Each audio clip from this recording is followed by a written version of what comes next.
Okay, so I will try to keep the time. We don't have so much time, actually. So it's 2 p.m. in Seoul and it's 3 p.m. in Vladivostok.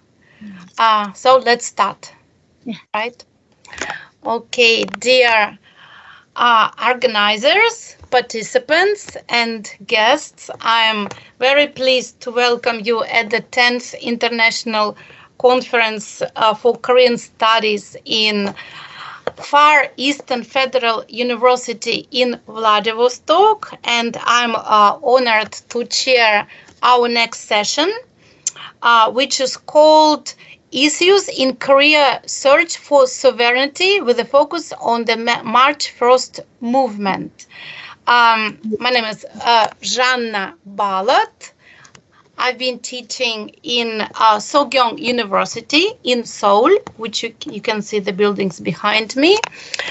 So we have 4 speakers for 1 hour. Each speaker has 15 minutes, and then we have 15 minutes for discussion. Our first speaker is a doctor from Japan, Dr. Choi Chung-suk. Actually, in this session, we have 4 speakers from Japan. The title of her paper is The Actual Conditions of Exceptions and Application of Japan's Self-Determination in Korean Rule. Please, Dr. Choi 박사님 좀 부탁합니다. 네, 저야말로 잘 부탁합니다. 예, 괜찮습니다. 네, 자, 시작하겠습니다. 예. 괜찮습니까? 자, 그럼 이름은 최정숙입니다. 오늘 또 발표 테마는 일본의 조선 통치 개정과 민족 자결 적용의 시상에 대해서 발표드리겠습니다. 이 발표에서는 일본이 어떻게 민족 자결을 인식하고 식민지 조선 통치에 적용했는지에 대해서 중심적으로 발표하려고 합니다. 이 테마를 선택한 이유는 동아시아의 정치적 현안과 한일 간의 외교 마찰의 반복은 이런 민족 자결의 의의를 다시 한번 생각해야 된다고 생각되었기 때문입니다. 이 발표에서는 동아시아의 현황, 특히 한일 간에 대해서 중심적으로 언급하겠습니다만 이미 주지하듯이 세계 각지에는 식민지주의에 의한 부의 유산이 농후하게 아직 잔존하고 있다는 것을 상기하면서 청취해 주셨으면 합니다. 자, 그러면 먼저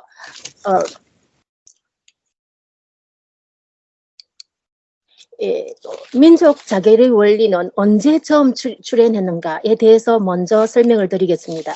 이 민족 자결의 원리는 서양 사회에서 18세기 후반 민주주의가 함의된 것으로 각 민족이 독립국가를 구성하고 정부를 가질 권리가 있다는 의미로 받아들여지고 있었습니다. 그러나 실제로는 근세 서양 사회에서는 특정 지역에서 분쟁이 발생하면 그 분쟁에 관여해 한 국가가 그 지역을 병합하거나 지배하는 것을 막기 위해 약소 국가의 독립을 옹호하거나 지원해 국경 지역의 전략적 안정을 깨하기 위해 전략적 수법으로 사용되어 왔다고 합니다. 이런 민족 자결의 적용은 원래의 이념인 인민의 자유, 자결권의 본래의 의미가 쇠퇴해버렸다는 것을 의미한다고 할 수 있습니다. 그런데 세계 제1차 대전 중에 윌슨 대통령이 제창한 민족 자결의 의미는 그 본래의 이념인 각 민족의 독립권, 인민의 자유를 내포한 것으로 인식되어 널리 알려졌다고 합니다. 그러면 제1차 대전 중에 민족 자결의 원리는 어떤 상황에서 부상했을까요? 그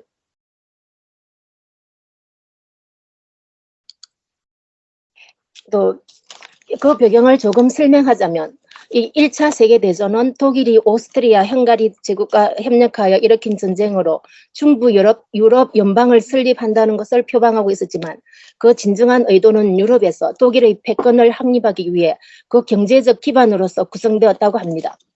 이에 최대 식민지 대국 영국이 응선함으로써 세계대전으로 확대되어 전쟁이 장기화되고 광범위하게 파급된 탓으로 총력전 대세로 들어가게 되어 연합국은 독일의 침략 대상 국가와 국민, 동맹국, 식민지 주민들로부터 전쟁 협력을 얻기 위해 전쟁에 대한 정당성을 표방할 필요가 생겼던 것입니다. 즉, 이 전쟁은 전제주의적 독일과 동맹국에 대항하여 자유민주주의를 수호한다는 것을 연합국의 전쟁의 정당성으로 내세웠던 것입니다. 한편 또한 이 전쟁 중 1917년의 볼세비키 혁명의 성공은 반제국주의 혁명으로서 모든 민족의 독립을 슬로건으로 하면서 무시할 수 없는 영향력을 발휘하기 시작했습니다. 이런 상황 중에 전쟁이 끝난 후 윌슨 대통령이 민족 자결로서 국제질서 구축을 제청하게 된 것인데, 그러나 실제로 전후 처리로서 1919년의 파리 강화회에서는 영국의 총리 로이드 씨가 독일령이었던 식민지에만 민족 자결을 적용할 것을 요구한 것을 계기로 한정된 적용으로 처리되었던 것입니다. 그러면 이 한정된 민족 자결의 적용은 어떤 이유 때문이었는지, 이에 대해서 알프레드 코반이 세계 1차 대전을 설립된 국제연맹의 국제정치를 검토한 후 다음과 같은 결론을 내리고 있습니다. 첫째, 연합국은 그들의 식민지를 내놓는 희생을 치르면서까지 민족 자결의 원리를 적용할 의사가 없었다는 것. 둘째, 독립된 새로운 국가를 설립할 시 그 새로운 국가 내에 또 다른 소수민족 문제가 발생할 수 있는 현실을 피할 수 없었다는 것. 셋째, 한 민족 공동체에게 독립권을 부여하려고 할 때 민족 공동체로서의 정의와 자결권 부여의 조건을 규정하는 것이 어려웠다는 것이었는데, 이 세 번째가 가장 민족 자결의 적용을 결정할 때 중요한 장애였다고 코반은 말하고 있습니다. 그러면 또 민족 공동체로서의 독립국가를 설립할 수 있는 민족으로서의 정의는 어떤 요건이 필요했는가 하는 점에 대해서 살펴보면, 먼저 서구 사회가 정치적, 문화적, 민족 결합을 시행할 때 한 민족의 구성원의 요건으로서 역사적인 근거를 제공해왔고, 또한 이런 역사적 권리에 의해 민족 공동체로서의 자결을 적용하는 정당성이 인정되어 왔다고 합니다. 또한 소비에트 연합의 스탈린도 민족의 정의로서 인종이나 부족의 공동체가 아니라 역사적으로 구성되어 온 공동체라고 언급하고 있습니다. 이런 사실을 보아도 당시의 국제사회의 민족의 정의는 역사적으로 구성된 공동체라는 점의 공통성을 가지고 있었다고 할 수 있습니다. 그렇기 때문에 일본은 조선을 병합할 때도 그 정당성을 고대사에 근거한 일본과 조선의 역사적 공통성을 조작하거나 개조하면서 역사성에 집착했다고 볼 수 있습니다. 그래서 이런 국제사회의 국제사회의 일반적 규범에 맞추기 위해 일본은 조선 병합 전후를 통해 진공항우의 사만정보를 근거로 해서 조선의 병합은 옛날로의 복귀이며 자연적 현상이라고 주장해 왔습니다. 그러나 이런 고대사적 전설은 일본인 학자들에 의해 일방적이고 독백적인 서술일 수밖에 없었는데, 그렇기 때문에 조선인들에게는 설득력이 없었다고 할 수 있습니다. 이런 사실을 1924년 김윤숙 씨는 일본인 학자들이 집필한 조선 역사에 관련된 서적을 검토한 후에 통렬한 비판을 하고 있습니다. 아래? 저도 지각을 넣었는데. すみません。スターリンここまで、ちょっと問題が起きました。6番になれない。あれすみません。ちょっとパワーポイントが。パワーポイントがちょっと上手に조정이 잘 안 되는데 어떻게 하지?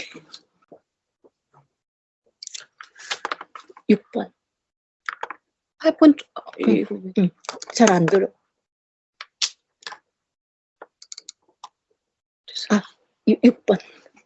아래 6번 아래 7번인가? 7번이에요. 7번이 이렇게 됐어요. 죄송합니다. 조금은 파워포인트가. 이런 국제사회의 일반적인 구분에 맞추기 위해 일본은 조선 병합 전후를 통해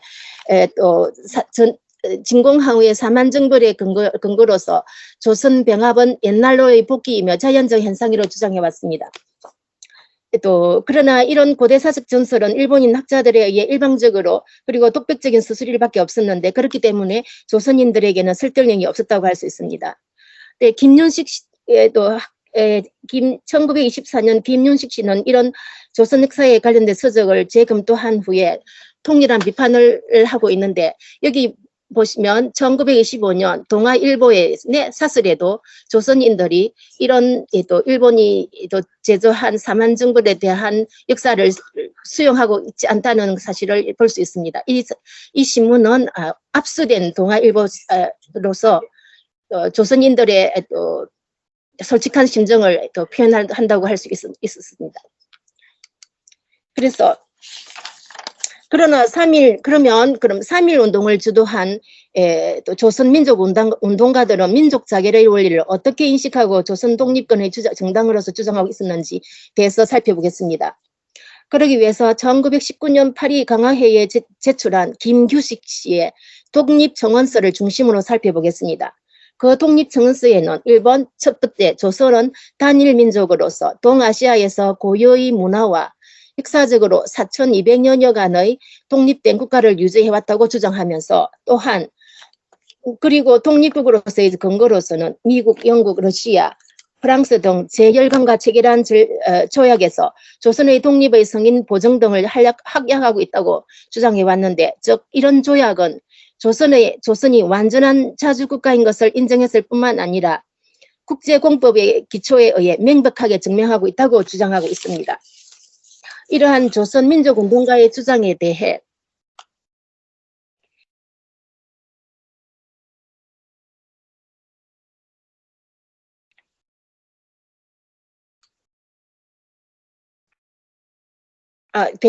또 이런 조선 민족운동가의 주장에 대해 일본은 전술한 고대사의 사만정벌 등에 대한 조선 독립의 정당성 부정에 적절하게 대응할 수 없다고 판단한 후 1922년 조선 총독부는 조선 역사 편수회를 조직해서 그들의 통치에 맞게 조선 역사를 편집했습니다.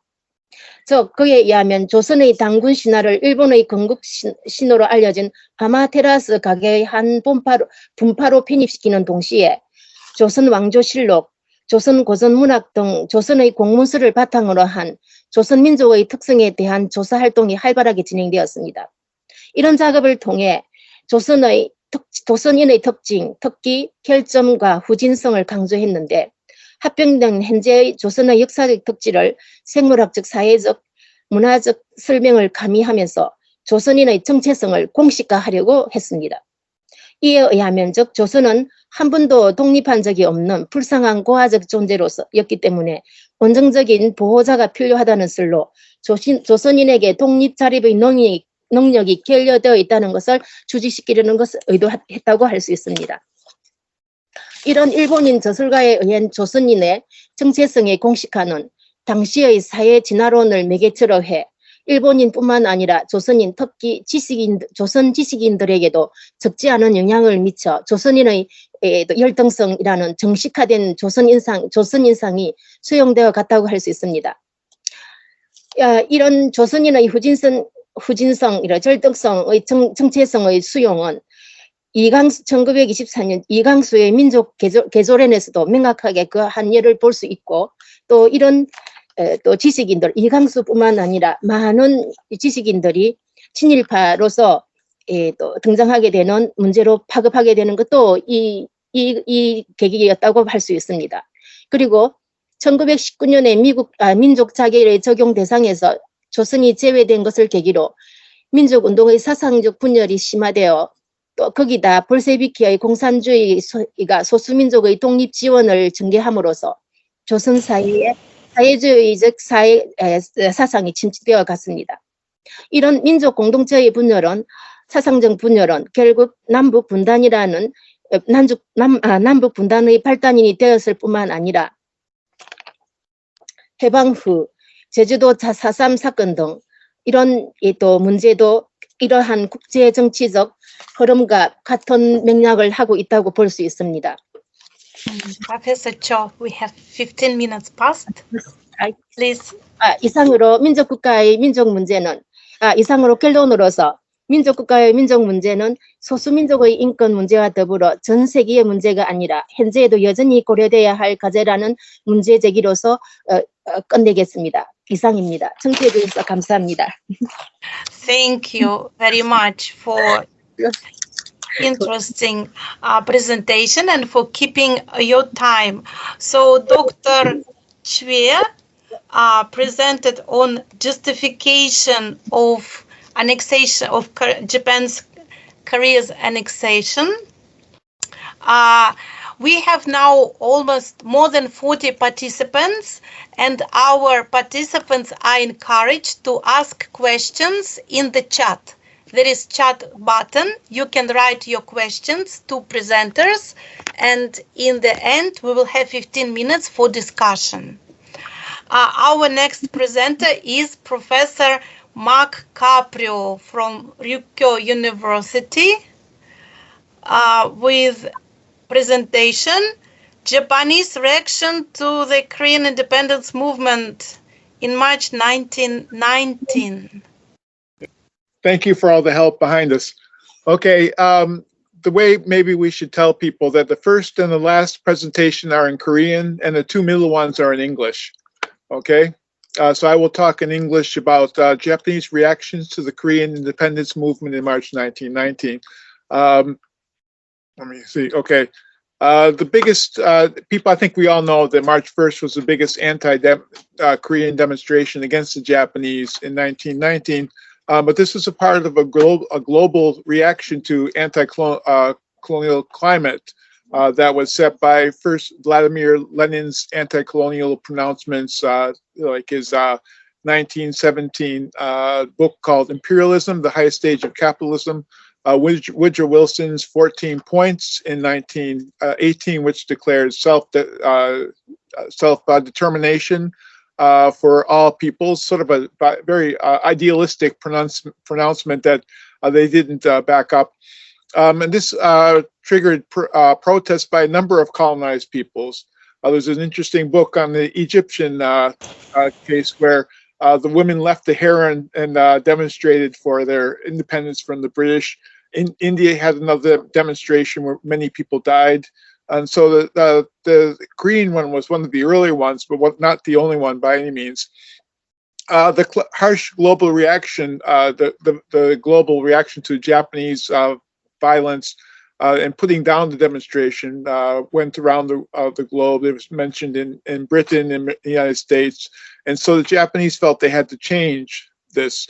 And so this led to a colonial, what they call cultural rule reforms, allowing newspapers, freer assembly, and the Japanese revamped their education system in Korea. We'll talk about this at the end. The Japanese reactions to Koreans were what this talk is about. I argue that the demonstrations changed the way many Japanese were thinking about the Koreans in positive and negative ways. If we go back to 1910, at the time of annexation, I'm not saying all views were positive, but the views in the newspapers were all positive, that the Japanese could assimilate the Koreans. And there's very few negative views. The educational policies, there's a big debate on what kind of education they should give the Koreans, and that's where you get a few negative comments. But other than that, they felt that assimilation would be very easy for the Japanese. Come March 1st, you get more diversity. The Japanese administration was flawed, but correctable was one opinion. A Japanese administration was flawed and the policy needed to be changed was another one. Japanese assimilation policy, its thinking itself was flawed and should be discarded. And the fourth one was Japanese needed to give Koreans more space to grow, to be independent subjects of the empire. Assimilation policy, I'm going to skip this because I think we're going to be a little bit short on time. The intentions of assimilation policy were that the Koreans would be Japanese. This was the rhetoric. In my book, I differentiate between the rhetoric and the policy, which they didn't coordinate too well. So what the Japanese said wasn't what they did. So the idea was if the Koreans could speak the Japanese language, they would start to think like the Japanese.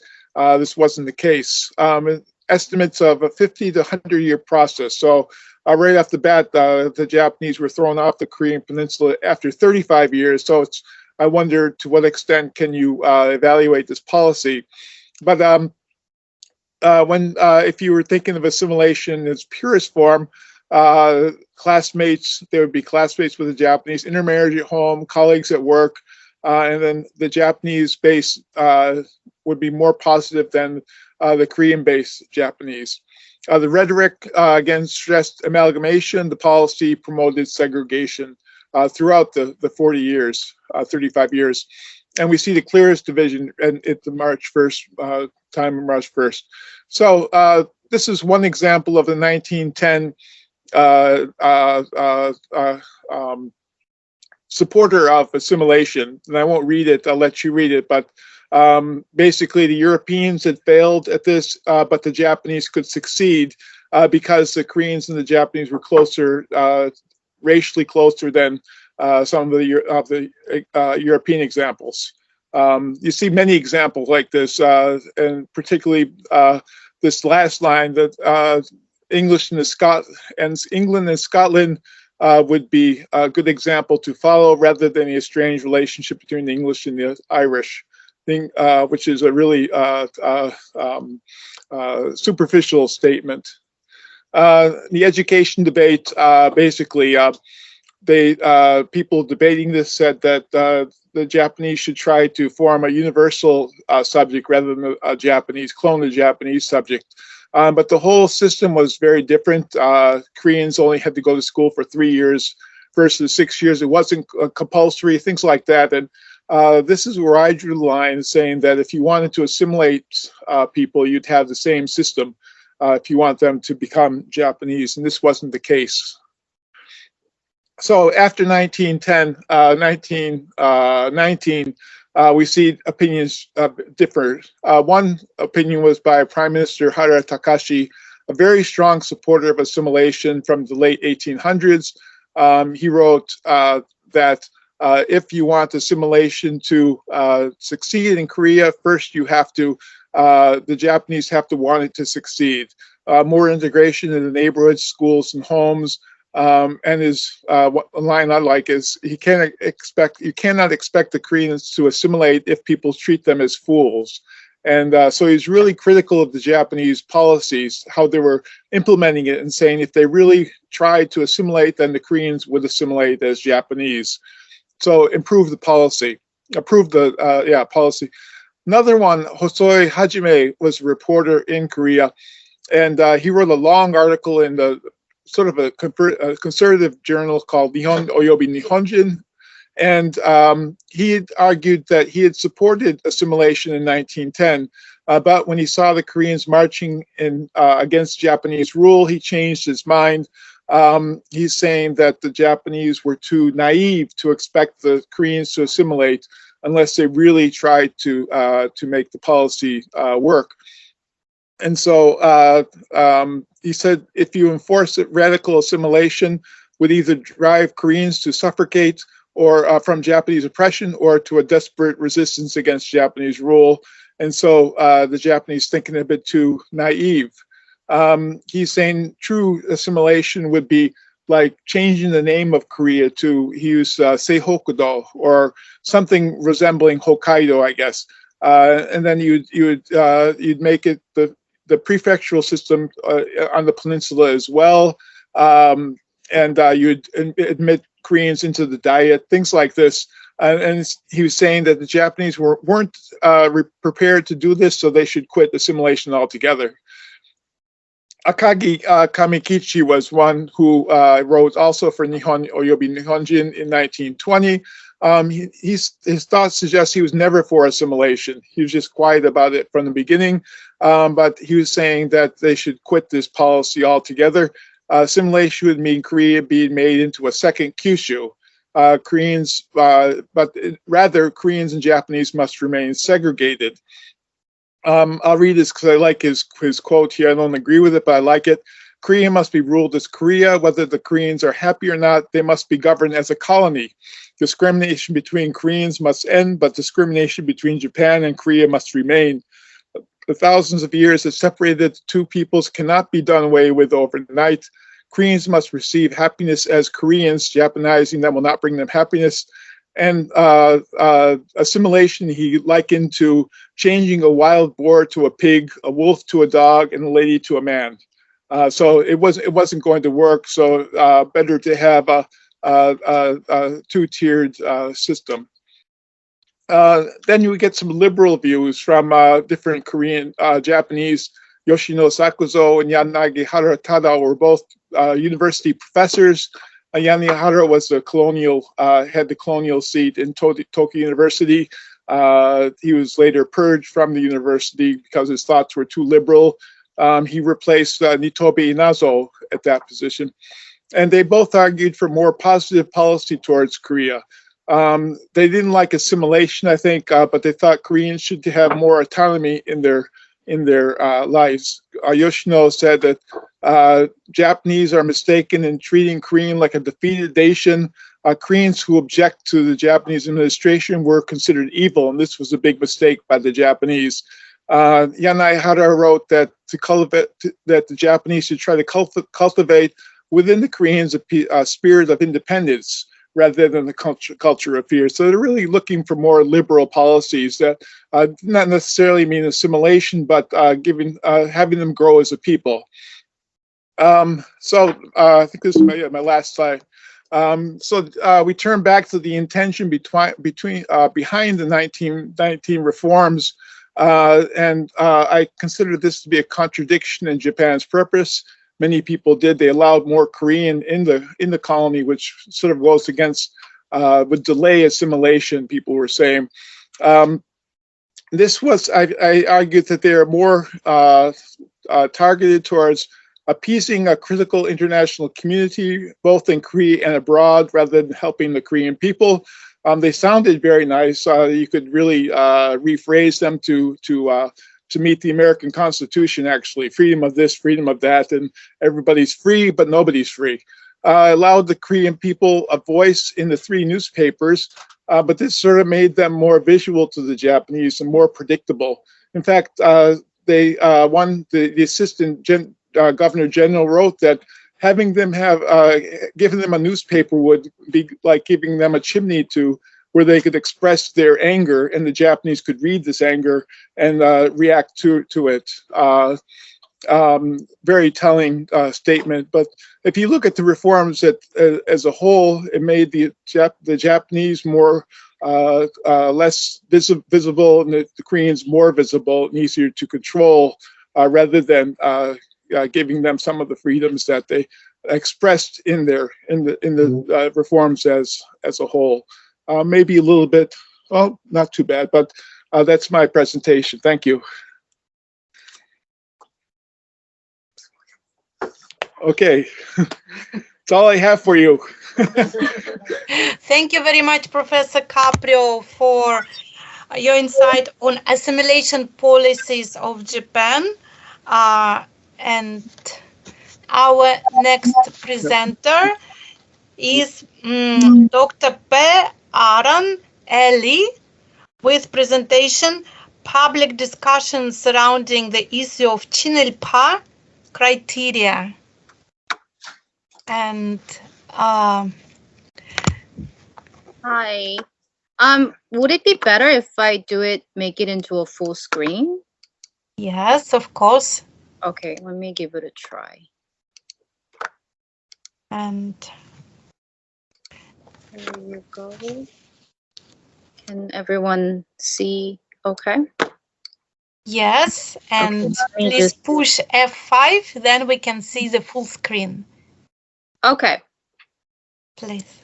All right. Can everyone hear me okay? Okay, because I can't see your reaction, so you might have to vocally. Okay, yes. it is all right? It's all right. Okay, so let me start my presentation. Okay, so in today's presentation, I'll be looking into the public discussion surrounding the issue of 친일파 or pro-Japanese criteria.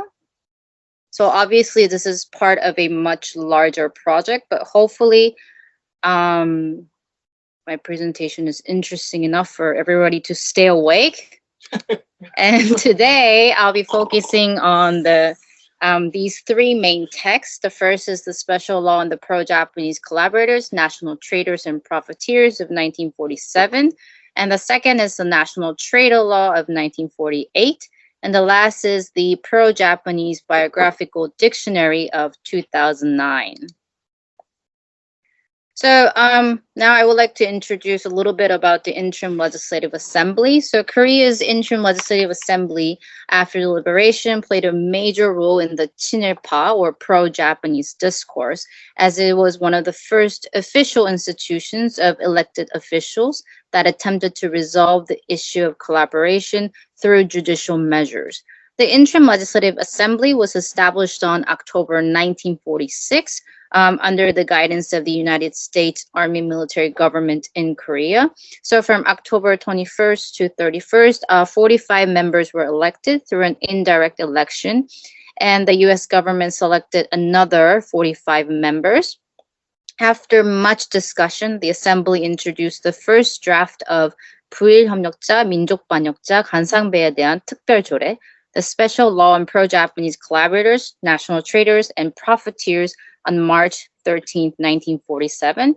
So as you can see from the title, this legislation categorized collaborators into three different sections: pro-Japanese collaborators, national traders, and profiteers. The law targeted a broad spectrum of collaborators, ranging from those who misused ration materials to those who worked as government officials in the colonial government. It treated collaboration as a criminal act, thus punishable by incarceration. However, the Assembly's attempt did not come to fruition due to United States military government and Korea's decision to veto the legislation. I'm not going to go into detail why US vetoed against this legislation, but just to mention one reason is because they actually needed these people to work and establish the Korean government, and that's why they were not allowed to be persecuted by this law.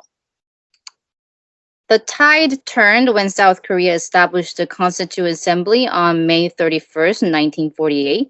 The Constituent Assembly established the 반민족 행위 특별조사위원회, a special investigative committee of treacherous activities, and passed the 반민족 행위 처벌법, National Trader Law, henceforth I'll call it the 1948 law, on August 7th, 1948. The first section of the law consisted of articles defining who the collaborators were, while the second section specifies how the Special Investigative Committee would be established, and the third section explains the process of the trials. The title, 반민족 행위 처벌법, is far shorter than that of the 1947 legislation, which is significant in that under this new law, all degrees of collaboration were considered as treason against the Koreans, thus the term 반민족 or anti-Korean people is used. On the whole, the 1948 law is largely identical to the 1947 legislation in terms of content. The most obvious difference, as I mentioned before, between the two laws is how they categorize collaborators. So while the 1947 legislation divided collaborators into three separate categories: traders, collaborators, and profiteers, the 1948 law does not attempt to differentiate between them and lumps all collaborators together. However, the punishment of perceived national traitors remained the most severe. So for instance, a person who collaborated with Japan's annexation of Korea could either be, quote, sentenced to death or receive a life sentence without parole and have more than half of their property and inheritance confiscated. So this type of capital punishment is again mentioned later in Article 3. So you can see from the quote here, which targets those who, quote, persecuted or killed independence activists or their family members with a vicious intent. Although the law is not specifically divided into three different categories, it still shows that certain types of collaboration were viewed as absolutely treacherous and thus deserving of the most severe punishment possible. However, as the law makes no distinction between the acts of treason and acts of collaboration, it gives the impression that all forms of collaboration, whatever degree they were, deemed to be treacherous 반민족 or anti-Korean acts. Also, it is important to note that profiteer was no longer punishable under the 1948 law, which reflects the committee's decision to focus on acts that took place before 1945, as the original section on profiteer targets people who committed the alleged crimes after 1945. For example, Koreans who took advantage of properties abandoned by Japanese fleeing from Korea after liberation. So this move to limit the law's application to the periods before 1945, solidifies the notion that 반민족 explicitly means pro-Japanese. Therefore, anyone who is accused of being pro-Japanese collaborator is simultaneously labeled as traitor of Korean people. After the 1948 law, there were no further noticeable public attempts to reckon with this issue, and this is not surprising. And also, the resurgence of efforts to deal with the issue of 친일파 or pro-Japanese overlaps with South Korea's transition to democracy in the 1990s. In fact, the majority of the writings on 친일파 was published from 1990s onwards, especially in the 2000s. So during these years, 친일 청산, the idea that pro-Japanese collaborators must be eradicated or receive proper judgment, became a very popular mainstream issue. So in the 2000s, progressive fully embraced 친일 청산 as their rhetoric in reaching the public, especially President Roh is regarded as the president who was most active in his attempt to resolve this issue. So during his presidency, the Congress passed a law titled 일제강점화 반민족 행위 진상규명에 관한 특별법, a special act on the identification of anti-nationalist activities under Japanese imperialism on March 22nd, 2004. In addition, his administration established the 친일 반민족 행위 진상규명위원회 on May 31st, 2004 to investigate and identify pro-Japanese collaborators. The committee has actually published 3 separate lists of pro-Japanese collaborators organized by 3 different periods. The 2006 list focused on pro-Japanese collaborators from 1904 to 1919. The 2007 list from 1919 to 1937, and lastly, 2009 list, the longest of them, with 705 people listed from 1937 to 1945. The fact that the 2009 list is much longer than others is telling, because it shows how the heightened reality of war forced or allured some Koreans to collaborate with the Japanese Empire in varying degrees. Now we'll be taking a look at the 친일 인명사정. It's the pro-Japanese biographical dictionary published in 2009. So this publication came at a time when there was already widespread public recognition that the issue of pro-Japanese collaborators remained unresolved. So again, this was published on November 8, 2009 by the 민족문제연구소, comprises a list of pro-Japanese collaborators and their so-called pro-Japanese acts. And the list actually contains about 4,300 people. And this result was expected as the 민족문제연구소 had 7 years to conduct extensive research on such individuals. Many researchers and scholars were involved, and still today, over 10,000 people support the institution's cause financially. So there are many similarities as well as differences between the pro-Japanese dictionary's definition of collaboration and the definition formulated by the Korean government in late 1940s. So similar to the 1948 law, the pro-Japanese dictionary chose to use pro-Japanese collaborator or 친일파 as an umbrella term to encompass a variety of collaboration activities. The fact that pro-Japanese dictionary treats those who signed the 의사조약 and the Korean-Japanese Annexation Treaty as pro-Japanese shows that this term is comprised of all shades of collaboration, from actions that would be considered treacherous to seemingly questionable or minor collaborations. And as the term pro-Japanese was used interchangeably with the term 반민족, again, anti-Korean people, it was inevitably established that any pro-Japanese act was an act of treason against the Korean people. In addition, the legislation and the pro-Japanese dictionaries are similar in that each reflected the unique circumstances of the time in which they were created. In the case of the 1947 draft legislation and the 1948 law, leftist ideologies are observably evident across the text. For instance, Section 3, profiteers, which is on the slide, in the 1947 legislation, illustrates this point. So it condemns Koreans who gained wealth for themselves through abandoned Japanese properties after the war, declaring this kind of act to be illegal. It also strongly censures those who gain wealth through their connections with authorities or others.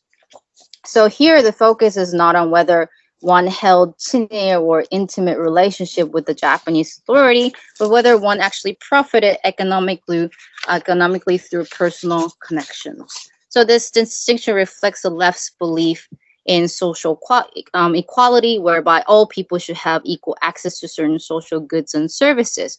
So left-leaning members of South Korea's interim legislative assembly actually at that time argued that such illegally obtained properties and wealth belong to the government, not to individuals. On the other hand, the pro-Japanese dictionary especially devotes attention to the collaboration under wartime circumstances, placing its special emphasis on individuals who propagated the Japanese Empire wartime propaganda, as you can see here. So this not only included those who gave public speeches and wrote newspaper articles to encourage Koreans to participate in war efforts, but also individuals who beautified or 미화하다 the ongoing war through various artistic acts such as painting, music, and dance performances. Although there is extensive amount of information on pro-Japanese collaborators' wartime collaboration, the dictionary unfortunately neglects to discuss in detail or only briefly mentions Korean collaborators' life before the war. By narrowly defining wartime collaboration as a treasonous act against the Korean people, the dictionary fails to highlight the negotiation, some force, some entice, that took place between the colonizer and the colonized people over 3 decades of Japanese colonial rule of Korea. Furthermore, it does not take into consideration that many of these people lived and worked under Japanese colonial rule for decades before the war. So would it be such a far-fetched idea to argue that perhaps many no longer had hope for an independent Korea? In addition, even though the dictionary was published approximately 60 years after the 1948 law, many of the criteria remained unclear and begs deeper contemplation. So, for instance, if you look at this section, was propagating war propaganda to be considered a war crime? If so, should every effort toward war propaganda be considered as a crime? If this is true, should not all nations involved in World War II be held responsible for their war propaganda? Another example of vague criterion is number 6 on the slide. Quote, those who committed the acts above living abroad. So, one wonders, like, why should those living abroad have unwavering loyalty towards Korea? How long do they need to have lived abroad before being exempt from this criterion? What if people identified as Japanese because they spent most of their lives in Japan? Are they still required to remain loyal to the Korean Minjo? So as you can see, due to the criteria's ambiguities, one begins to wonder whether anyone is exempt from these accusations, especially when it is right to retrospectively judge individuals' loyalty toward a nation under colonization.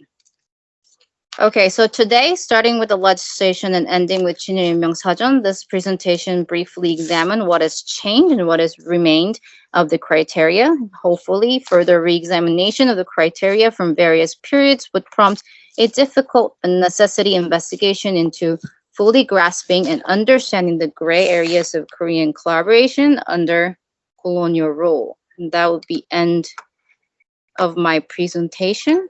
Thank you for listening. Okay. I can't hear you, I think. Sorry.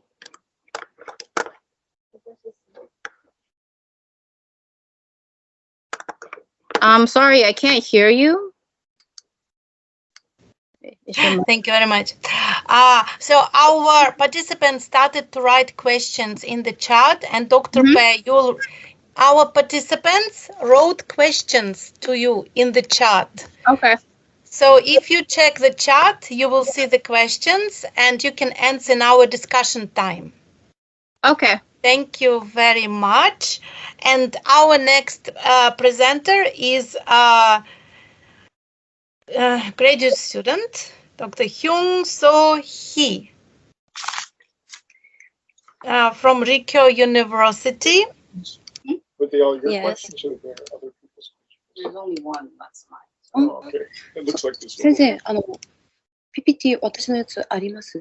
そこに Okay. こ右の方こですよね。 위에. 아, 이거다. 그거 누르고 단 다음에 쉐어해. 이건가? 맞죠. 뭔지 알겠어? 그거 하고 나서 쉐어한 다음에 네네. 풀스크린 눌러. 쉐어하고. 왜 안 돼? 이거 아니에요? 그거 맞아. 그거 밑에 눌러.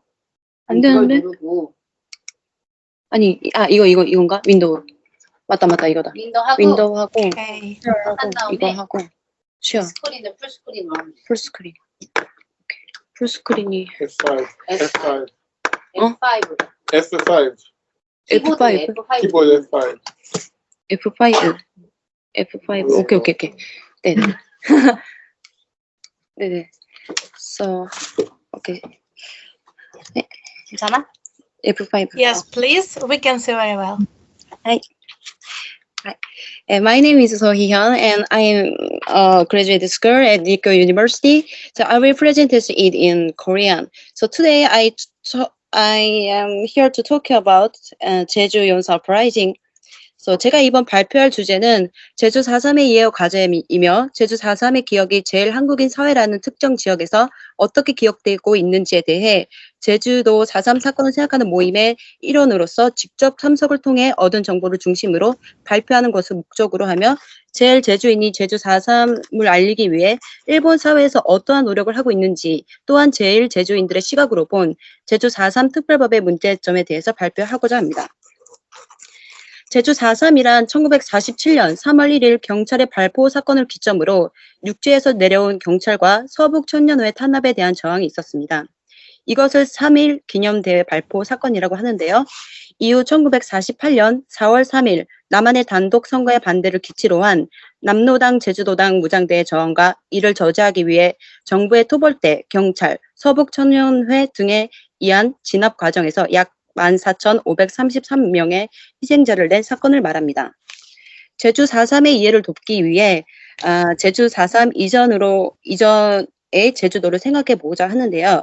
이 사건이 일어나기 전에 제주도민은 예로부터 삼여, 삼다, 삼무라고 불려지는 육지와 다른 섬과는 확연히 차이를 보이는 독특한 생활 양식을 갖고 있는 걸 알 수가 있는데요.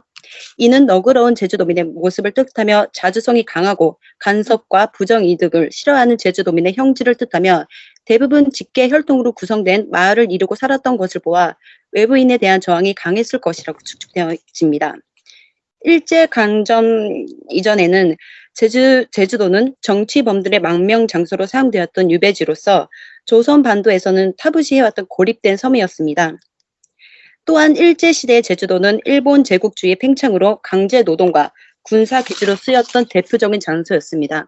앞서 보았듯이 제주도민의 독특한 자립심과 외부인에 대한 강한 저항심이 일제 탄압에 즉각 저항하는 형태를 보였고 공산주의자들의 주도로 저항운동을 조직하기 시작하였으며 광복 당시에는 이미 공산주의자들의 지하운동이 존재하고 있었고 일제 탄압에 의해 약화된 조선 반도의 통치 아래 공산주의 규모가 확대되어 갔습니다. 일제강점기의 일제는 앞서 말했듯이 제주도민의 강한 자주성과 저항심으로 육지보다 관대한 태도를 보였다고 볼 수 있겠고 이는 다른 지역보다 반일 감정의 약화로 이어져 갔다고 추측되어집니다.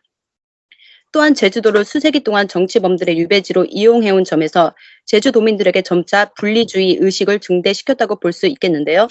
이러한 제주도민의 독특한 형질로 3.1 기념대회 발포 사건이 제주도민의 저항으로 이어졌고 공산주의 규모의 확대의 계기로 이어졌으며 또한 남한만의 50 단독 선거를 저지하는 유일한 지역으로 이어졌으며 이것은 남한 정부의 제주 4.3의 학살로 이어졌다고 보여집니다. 이 사진은 제주 숭악산 해안에 위치하고 있는 일제 동굴 진지이며 다음 사진은 서귀포시 부근에 존재하고 있는 일제 군사시설로 비행 접시 모양을 본뜬 비행장입니다. 이렇듯 일제 군사 시설로 사용되었던 곳이 마을 곳곳에 있으며 침략의 현장을 사실적으로 보여주고 있습니다.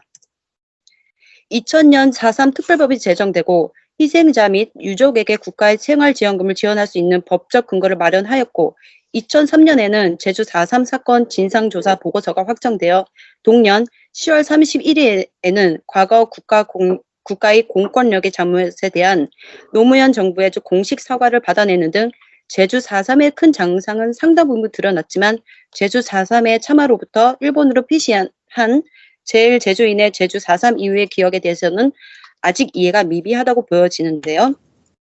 일본 도쿄에서의 제주 4.3 진상규명 운동의 시초에는 1988년 4월에 개최된 제주 4.3 사건을 생각하는 모임이 제주도 4.3 사건 40주년 추모 집회가 계기가 되었고 이 중심에는 제주도 출신 제일한국인 김석범 작가가 있었습니다.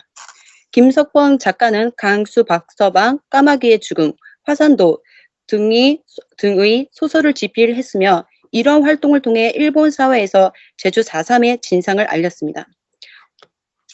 한편 김석범은 2015년에 열린 제1회 제주 4.3 평화수상자로 선정되었으나 이승만을 비판하는 발언을 했다는 이유로 보수파 진영의 국회의원들에게 비판을 받게 되었고 그해 10월 화산도가 한국에 출간돼 출판 기념회에 참석하려 입국을 하였지만 거부되는 등의 어려움을 겪었습니다. 1997년 제주도 4.3 사건을 생각하는 모임을 중심으로 제주 4.3 사건 50주년을 맞아 기념사업을 추진하게 되는데요. 제일 제주인에 국한된 제주 4.3 운동을 누구나 참여할 수 있는 시민운동으로 도약하는 계기를 마련하는 데 이어 민요와 추모 콘서트 등 다양한 문화예술을 기미하면서 일본 사회에서의 제주 4.3의 대중화를 위해 노력해왔습니다. 첫 번째 사진은 제주 4.3 사건을 생각하는 모임을 중심으로 열리게 된 1985년 40주년 추모식 사진이고요. 두 번째 사진은 1998년 50주년 추모식 사진이고 2005년 56주년 추모식 사진입니다. 일본의 대표적인 매스미디어의 하나인 아사히 신문에 실리는 등 제주 4.3을 일본 사회에 꾸준히 알리고 있다는 점에서 제주 4.3 사건을 생각하는 모임이 활동이 갖는 제주 4.3에서의 그 의미는 크다고 볼 수 있겠습니다. 이 사진은 제주 4.3 사건 56주년 추모식에서 민속국가 콘서트 장면을 보여주는 사진입니다. 이 사진은 일본 도쿄에 위치하고 있는 조선학교 고등부 2학년이 현재 배우고 있는 사회과 교과서에서의 제주 4.3에 대한 내용입니다. 여기서 보이듯 적극적으로 제주 4.3의 당시 미군정의 잘못과 정부의 탄압과 학살의 사실을 자세히 설명하고 있는데 반해 한국 교과서는 민간인 학살과 추모하는 사진을 간략히 실리는 등 제주 4.3에 관해서는 설명이 되어 있지 않는 확연한 차이점을 보여주고 있습니다. 현재 제주 4.3 희생자는 약 14,433명에 달하고 2021년 3월 23일 제주 4.3 사건 진상규명 및 희생자 명예회복에 관한 특별법 전부 개정안이 공포됨에 따라 개정안에는 추가 진상조사와 제주 4.3 희생자 특별재심 규정 신설, 특별지원 방안 등 명예회복과 상처 치유를 위한 내용이 포함되어 있습니다. 이처럼 한국의 제주 4.3 피해자 및 유족에 관한 개정안을 토대로 배상 및 지급이 추가되는 등 점차 명예회복이 이루어지고 있는데 반해 제주 4.3의 참화를 피해 일본으로 건너온 제일 제주인 제주 4.3 피해자 및 유족에 대해서는 배상 보상 지급이 원활히 이루어지고 않는 실정입니다. 2000년 제정된 제주 4.3 특별법에는 재외 공간에서 피해 신고를 신청할 수 있는 희생자 및 유족 신청에 관한 법률 제10조의 규정이 있는데요. 여기서의 재외 공간은 주로 일본을 의미하고 하지만 제주 4.3 희생자 및 유족 신청은 일본 4.3 유족회가 결성된 2000년, 2003년에 신청한 74명, 2013년 추가 접수대 1명을 포함한 75명이 전부입니다. 그 요인으로서 크게 세 가지를 들 수 있겠는데요. 첫 번째, 이미 제주도에 있는 친척들이 신고를 해서 추가 신고가 이루어질 수 없다. 두 번째, 조선 총령 산부에 불허가. 세 번째, 제3국에 있는 경우 호적 정리 등 복잡한 신청 절차를 둘 수가 있겠습니다. 이러한 이유로 배상을 신청하는 사람은 미비하고 그 때문에 지급도 늦어지고 있는 실정이고요. 그렇기 때문에 제4.3 특별법이 틀 안에서 제3국, 즉 재외 공간에 배제된 희생자 문제도 함께 고려해야 할 것이며 제3국의 희생자 신청 절차의 제도 개선에 있어서 사회적 합의를 조속히 이끌어내야 할 것으로 보여집니다. 제주 4.3이 일어난 지 73년이 지났지만 아직도 제주인들의 제주 4.3 피해자에 대한 명예회복 및 배상 조치에 관련 규정이 미비한 상태가 지속되고 있어 시급히 대책을 강구하는 것이 중요하다고 생각합니다. 구체적으로는 피해자 및 그 유족에 대한 배상과 보상범위의 명확한 명시, 제주 4.3에 관한 사실의 정리, 교과서 기재와 박물관, 전시관 및 강연 활동 등을 통한 제주 4.3 기억의 재생과 장의, 소재 확보가 중요한 과제로 생각되고 이 발표를 통해 제주 4.3에 대한 올바른 이해와 인식을 깨닫고 제주 4.3 기억 대책 마련에 형평성을 놓고 앞으로의 우리가 가져야 할 행동에 대해서 생각해 보고자 합니다. 감사합니다. Thank you very much for keeping the time guidelines. So we finished presentations and we move to discussion session. Have about 15 minutes for discussion. So here in the chat we have a few questions. And I encourage to write questions because I cannot see quite well who wants to ask in person. It's not so easy to ask. So the first question is from me. We talked about discourses of March 1st movement, independence movement. We talk about Japanese colonial rule and self-determination, assimilation, about their interpretation and contemporary perception. So my question is about contemporary perception of these events in Japan. So to Dr. Chue, how is justification for Korea's annexation by Japan reflected in modern Japanese education discourse? So Dr. Chue, as I understood from your presentation, even during colonial rule, there were different attitudes to policies. So what they teach now in Japan? And to Professor Caprio, a similar question. What about coverage of assimilation policies in history textbooks in Japan now? Any changes? And there is a question from Kim Nadezhda to our third presenter. Can a person be recognized as Chinilpa now, for example, if he supports the Japanese point of view regarding Tokto?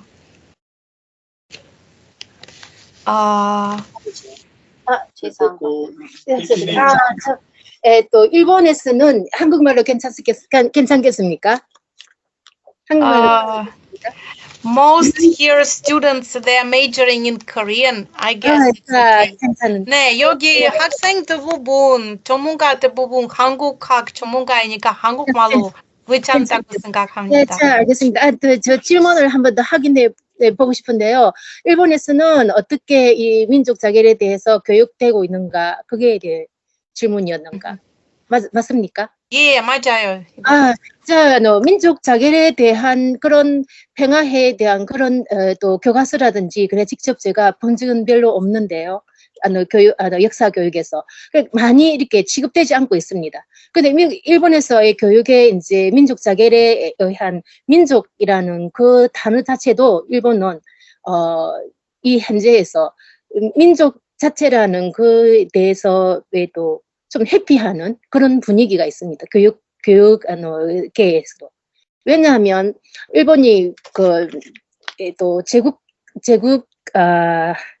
식민지 제국 시대에는 민족이라는 걸 혼합 민족이라든지 단일 민족이라든지 일본의 민족에 대한 관념을 많이 변해왔기 때문에 지금은 이 민족에 대한 그 관념 그 자체에 뭐랄까 알레르기를 느끼고 있다는 그런 분위기가 있기 때문에 그 민족에 대한 개념이라든지 민족의 자결이라든지 그에 대한 교육에 별로 힘을 쏟고 있지 않다고 저는 보고 있습니다. 이상입니다. 민족 그 자체에 민족 개념 자체에 들어가는 그조차도 지금 부정적인 그런 사회적인 분위기며 교육계에서도 그런 분위기가 많이 뭐랄까 또 그런 분위기가 많이 이첨하고 있다고 생각하고 있습니다. 부족한 질문이지만 더 다음에는 더 상세한 답을 준비하겠습니다. 죄송합니다. 이상입니다. 감사합니다, 주혜 박사님. Yeah, you committed a sin by asking a historian a sociological question. We'll do our best to answer, but in general, the Japanese don't deal with the colonial period in their history classes. It appears in the textbooks, but they don't teach it. The Meiji Restoration isn't really taught.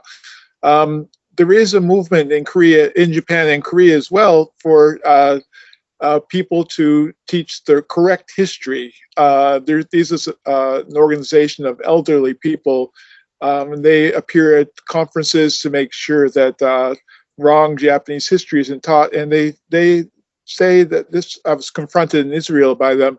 They don't, Japan didn't have colonies. All Japan's territories were going to be integral parts of Japan, they say. And the assimilation was the proof of that.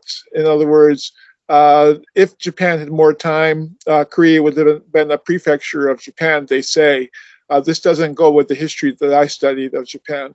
But so the colonial issues aren't really talked about. And I think if Korea stayed quiet, they'd be forgotten. Dokto would be a forgotten issue here in Korea, or in Japan rather. So I don't think kids at school learn about this at all. And that's typical. The British don't learn about the British Empire in their schools. So I don't know what Russians teach about Finland and things like that, but we tend to avoid these issues, and the Japanese are doing a good job at that as well. Thank you. Thank you, Professor Caprio. So you and your students are very brave to raise these issues in academic field in Japan. Very good students. So I guess our next question can be also from student. Our next question is from Kim Nadezhda about Dokto. Can a person be recognized Chinilpa now if, for example, he supports the Japanese point of view regarding Dokto?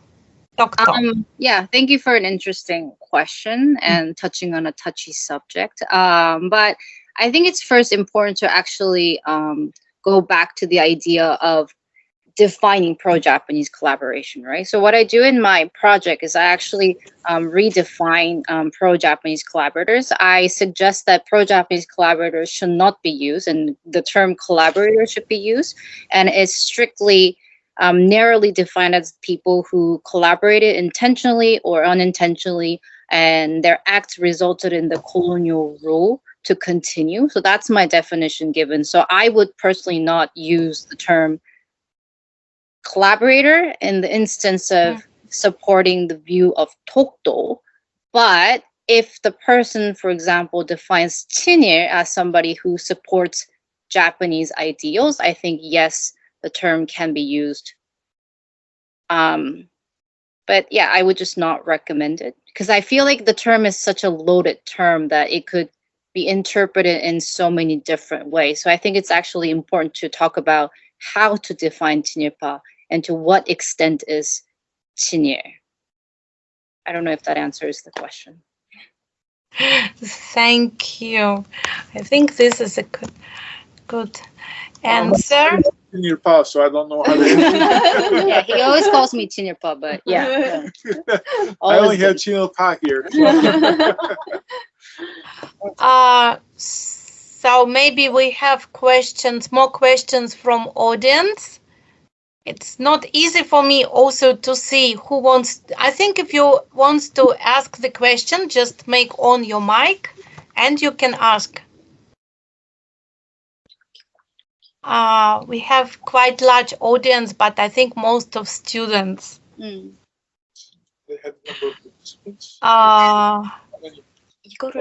Professor Akulenko? 카운터다. 위에 있다. 아, Anyone else? Okay, now we can see Oh, sorry. your team. Yeah. I think that's all, but we will wait a little bit more. Maybe students thinking about the questions. You're also very complicated. In fact, these topics are not studied in Russian history course. Whenever I talk to students or high school Russian students, high school students, they don't study history of Asia at all. So the facts which seems to be very basic for Koreans and Japanese, they are completely new to Russian students. Here we have Korean studies students, so I hope they know much more about complicated history of Korea and Japan. Now, anyway, I think our session was very useful to exchange the views and was very useful for students, for the guests. And I hope next year we all can meet on place, not online. In Vladivostok. Me too, I'm staying in Seoul. Me too, I personally wanted very much to visit, but Yeah, next year it will be nice. next year. We all believe in science. We believe in the course of 1 year something new will be developed, some new treatment, and we will solve the problem with coronavirus. Thank you very much for your enthusiastic participation. Thank you. Thank you very much Thank for you very organizing much. everything. Thank you for organizers from Vladivostok. So we are even finishing a little bit 5 minutes ahead. But I think it's okay. We can finish 3:10 and we can have 15 minutes before next session. Okay, thank you. Thank you. Thank you. Thank you very much.